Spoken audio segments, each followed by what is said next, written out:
Baik, bismillahirrahmanirrahim. Assalamualaikum warahmatullahi wabarakatuh. Waalaikumsalam warahmatullahi wabarakatuh. Baik, selamat siang menjelang sore dan salam sejahtera untuk kita semua. Pertama-tama, marilah kita panjatkan puja dan puji syukur kepada Tuhan Yang Maha Esa, karena berkatnya lah kita dapat berkumpul pada pertemuan pembelajaran kita hari ini. Oke, teman-teman semua, bagaimana kabarnya hari ini? Baik. Oke, saya harap semuanya dalam keadaan sehat dan tentunya semangat untuk belajar. Sebelum itu, pertama-tama perkenalkan kami mahasiswa-mahasiswi dari Universitas Negeri Makassar dengan program studi Pendidikan Teknik Informatika dan Komputer. Saya sendiri sebagai moderator atas nama Fadila Ramadhani yang akan membantu bagaimana jalannya pembelajaran kita hari ini. Adapun rekan-rekan saya, nama saya Novi siapa? Saya Nasrin Saleh. Saya Putra Hewan Sasalim. Saya Siti Muslimah Salam. Saya Nur Mulyadi Arif. Oke, sebelum kita masuk ke materi inti, saya ingin bertanya terlebih dahulu. Siapa di sini yang sudah tahu apa itu bahasa pemrograman C++? Oke, mungkin Rita bisa dijelaskan dulu bagaimana? Oke, baik. Jadi perkenalkan, nama saya Muhammad Satriadi dari kelompok 5. Jadi yang saya ketahui itu bahasa pemrograman C++ itu adalah salah satu bahasa pemrograman yang digunakan untuk pengembangan aplikasi atau pengembangan perangkat lunak. Oke, baik. Mungkin itu pendapat dari saya. Oke, penjelasannya bagus sekali ya. Selanjutnya, siapa di sini yang pernah membuat program kalkulator sederhana di komputer? Tidak ada. Oke, kalau begitu sebelumnya C++ itu adalah bahasa pemrograman yang sudah digunakan sejak dulu dan tentunya membuat banyak software besar yang ada hingga saat ini. Kemudian kami akan membahas mengenai dasar-dasar C++ dan implementasi kalkulator sederhana. Jadi harapan kami untuk sesi pembelajaran ini adalah kita semua bisa mengetahui bagaimana program itu berjalan, kemudian bisa mengetahui mengenai dasar-dasar C++, dan tentunya kita bisa mengetahui bagaimana membuat program kalkulator sederhana. Mungkin langsung saja saya persilahkan kepada teman-teman pemateri untuk memaparkan pembahasan kami. Kepadanya saya persilahkan. Baik teman-teman, saya akan menjelaskan tentang latar belakang serta keunggulan dari bahasa pemrograman C++. Nah, kata orang tua dulu, tak kenal maka tak sayang, maka kita harus mengenal apa sih C++ itu. Jadi C++ itu bahasa pemrograman yang dikembangkan oleh Bjarne Strouspus pada 1980-an di Bell Labs, New Jersey, Amerika Serikat. Nah, bahasa C++ itu sebenarnya mungkin ada yang mempelajari tentang bahasa pemrograman. C++ itu merupakan bahasa yang dikembangkan dari bahasa C dengan tambahan fitur yang berorientasi pada objek seperti itu. Jadi kenapa sih kita lebih mengunggulkan menggunakan bahasa C++? Karena yang pertama yaitu efisiensi. C++ itu mendukung pemrograman, memungkinkan pemrograman tingkat rendah yang efisien dengan performa tinggi seperti itu. Yang kedua yaitu ada multi paradigma, di mana C++ ini mendukung pemrograman yang berorientasi objek, prosedural, dan generik. Yang ketiga, portabilitas, karena program C++ dapat dijalankan di berbagai platform dengan sedikit atau tanpa modifikasi sama sekali. Yang keempat adalah kontrol, karena C++ itu memberikan kontrol penuh atas hardware dan sistem operasi seperti itu. Baik, selanjutnya ada tipe data. Nah, apa sih itu tipe data? Jadi tipe data itu ibarat wadah atau kategori yang dipakai komputer buat mengerti jenis informasi yang mau kita simpan atau olah. Jadi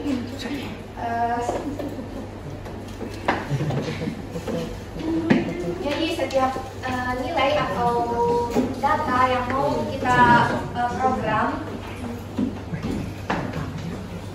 baik itu angka atau kata punya jenis atau tipe tertentunya. Nah, sebenarnya tipe data itu ada banyak jenisnya, tapi di sini saya hanya akan menjelaskan 3. Nah, yang pertama itu ada int atau integer. Nah, tipe data dari integer ini dapat menyimpan angka bilangan bulat seperti 1, 25, 1000, yang jelas itu bilangan bulat. Dan biasanya tipe data ini hanya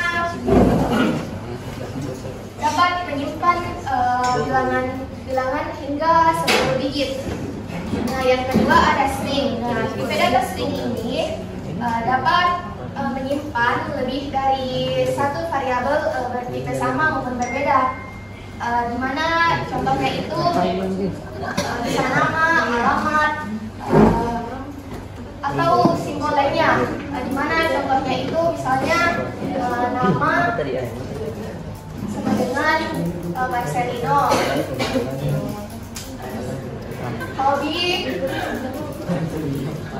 bermain bola. Nah, selanjutnya ada float. Float ini dapat menyimpan angka desimal.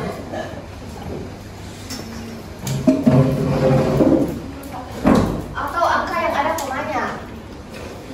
Misalkan hasil perhitungan tidak bulat. Float ini biasanya menyimpan 6 sampai 7 digit angka di belakang koma.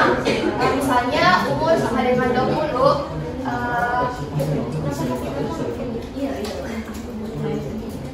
suhu sama dengan 90 derajat Celcius.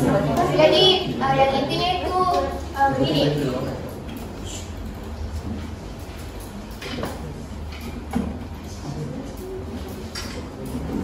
Data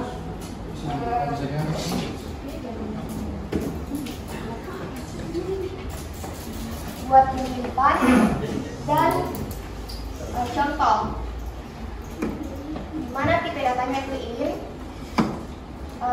buat bilangan bulat.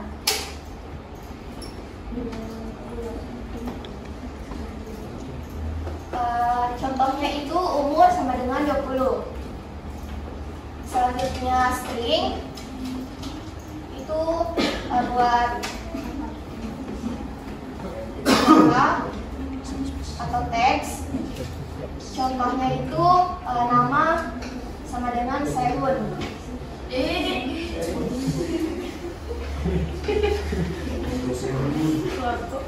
Terakhir float.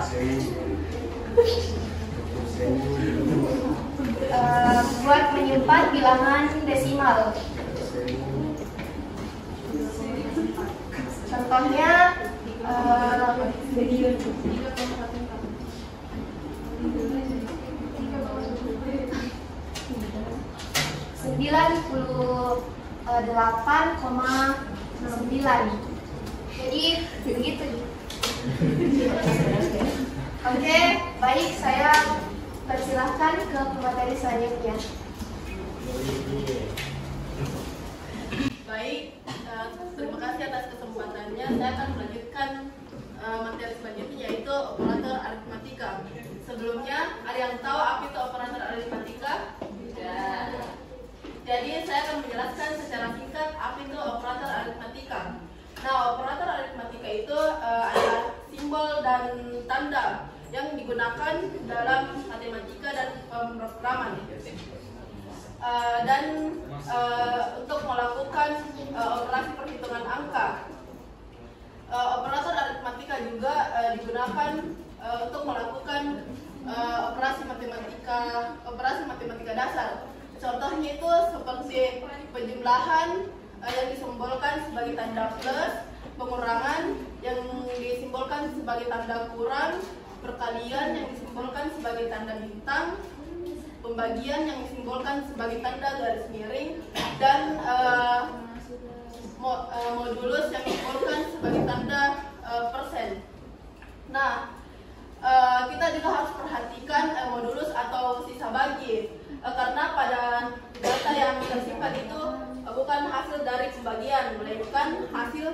dari sisa pembagian, melainkan hasil dari sisa pembagian. Jadi kalau kita dapat ekspresi seperti 10 modulus 2 itu hasilnya akan 0 karena 10 sudah dibagi 2.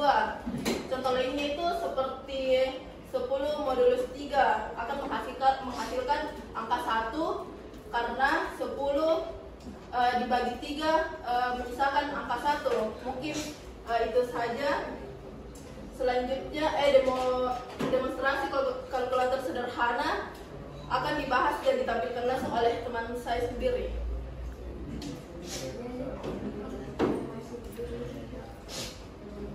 Baik teman-teman, silakan dibuka webnya. Isinya yang namanya input sama output. Terus kita include. Jadi include itu kan kayak memanggil. Jadi kita memanggil kotak yang isinya itu ada input sama output. Jadi input sama output ini bisa kita pakai nanti di kotak kita. Kemudian di baris selanjutnya ada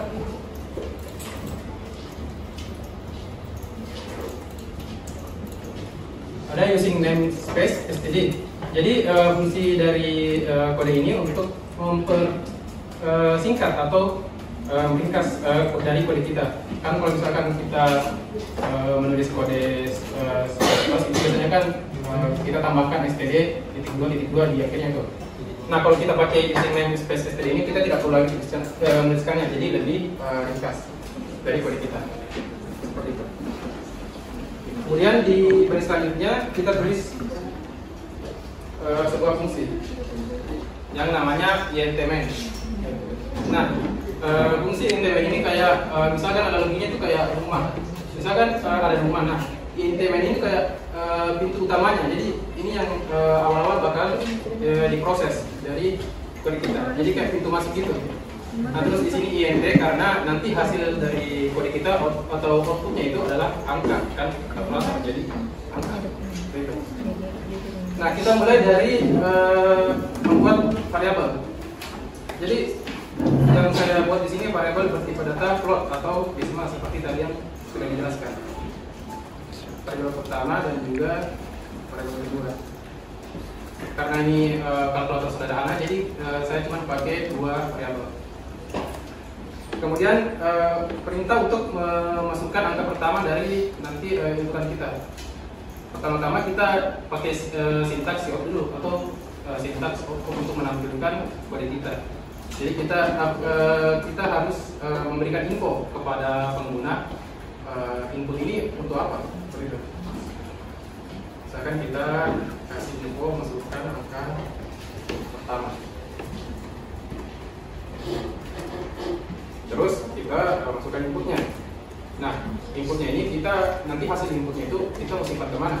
Kita simpan ke misalkan variabel pertama, yaitu 61. Nah, kita buat lagi hal yang sama untuk variabel keduanya.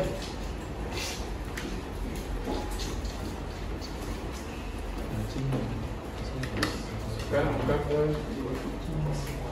jangan lupa ditutup dengan koma. Terus buat inputannya kita simpan ke variabel kedua, tutup dengan titik koma. Nah, inputannya sudah jadi 2 inputan. Terus kita proses hasil dari inputannya. Karena ini kalkulator sederhana, jadi semua operasi itu langsung dihasilkan nanti. Jadi pengulangan, pengurangan dan perkalian dan pembagian itu langsung muncul nanti hasilnya karena ini kalkulator sederhana. Jadi kita langsung tampilkan hasilnya dengan cout. Terus kita kasih info ini hasil pengulangan. Kita tampilkan proses dari angka tadi yang 2 angka tadi, yaitu 61 tadi dengan 62. Kita kan ini kan hasil pengulangan, jadi kita pakai plus pengulangan. Kemudian kita tambahkan satu sintaks di sini yang namanya endl atau endline. Ini untuk meng-enter atau agar nanti hasilnya itu tidak bersambung ke samping, jadi nanti bakalan ke bawah. Gitu. Kemudian lanjut untuk buat pengurangannya. Jadi untuk 4 output ini kode itu hampir mirip, tinggal diubah bagian operatornya. Kemudian hasil pemrograman.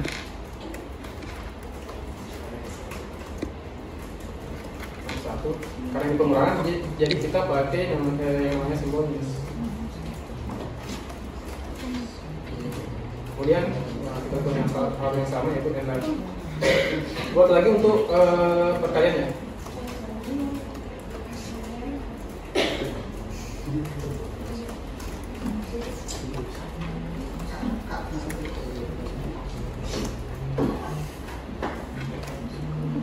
Untuk perkalian kita pakai tanda bintang.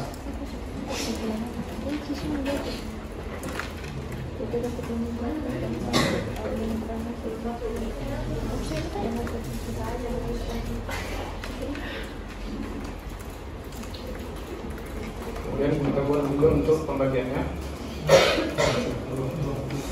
Untuk pembagian kita pakai tanda slash seperti yang sudah dijelaskan tadi. Kemudian kita berikan juga inline. Ya, oke. Nah, kode yang terakhir itu kita pakai yang namanya return 0. Nah, return 0 ini kan kalau misalkan dari bahasa Inggrisnya kan return, jadi artinya itu mengembalikan. Jadi nanti hasil dari kode kita ini akan dikembalikan hasilnya. Kenapa 0? Kenapa bukan 1? Karena 0 ini sudah terindikasi bahwa kode kita ini sudah berjalan dengan lancar. Kalau misalkan kita menggunakan 1, biasanya itu kode kita itu masih ada error. Tapi apakah return 1 itu berjalan? Ya berjalan. Tapi biasanya itu menandakan bahwa kode kita itu masih ada error. Oke, kodenya sudah selesai. Kita coba run ya sama-sama.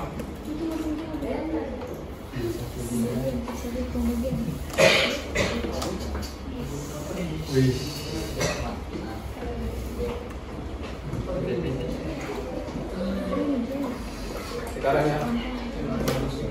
Misalkan angka pertamanya berapa, teman-teman? 13. 13. Iya. 13. Hah? 6. 6 ya. Oke, kalau seharusnya kalau misalkan kita enter 4 output dari penjumlahan, pemrograman, perkalian dan pembagian akan muncul dari dua bilangan ini. Hasilnya.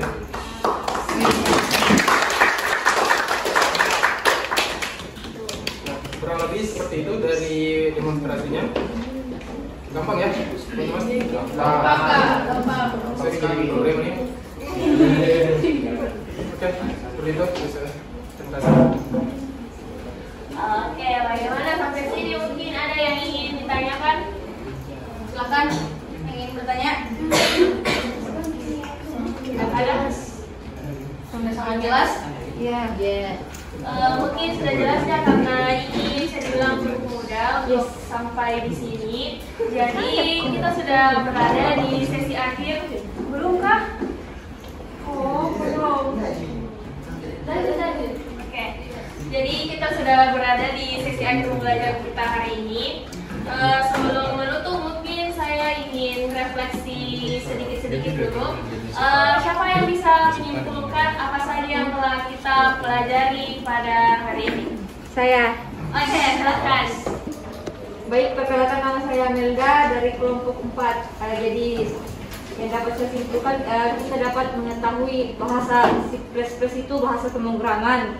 Terus tipe data yang digunakan ada float, string, integer, dan itu yang digunakan di dalam C++. Dan operator aritmatika ada apa? Pengurangan, penjumlahan, perkalian, pembagian, dan sisa bagi. Itu saja yang dapat saya simpulkan. Terima kasih.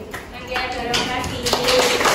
Tentang cuman kode saja, kita sudah belajar bagaimana kita untuk berpikir logis, mencoba hal baru, dan tentunya mau mencoba sendiri. Saya senang karena kalian semua sudah aktif dan tentunya semangat dalam mempelajari kali ini. Sebelumnya mohon maaf apabila kami ada kekurangan dan salah kata. Terima kasih kepada Kak Aulia atas waktunya dan teman-teman sekalian yang telah memperhatikan kami dari awal hingga akhir pembelajaran. Saya tutup dengan ucapan terima kasih. Wassalamualaikum warahmatullahi wabarakatuh. Waalaikumsalam warahmatullahi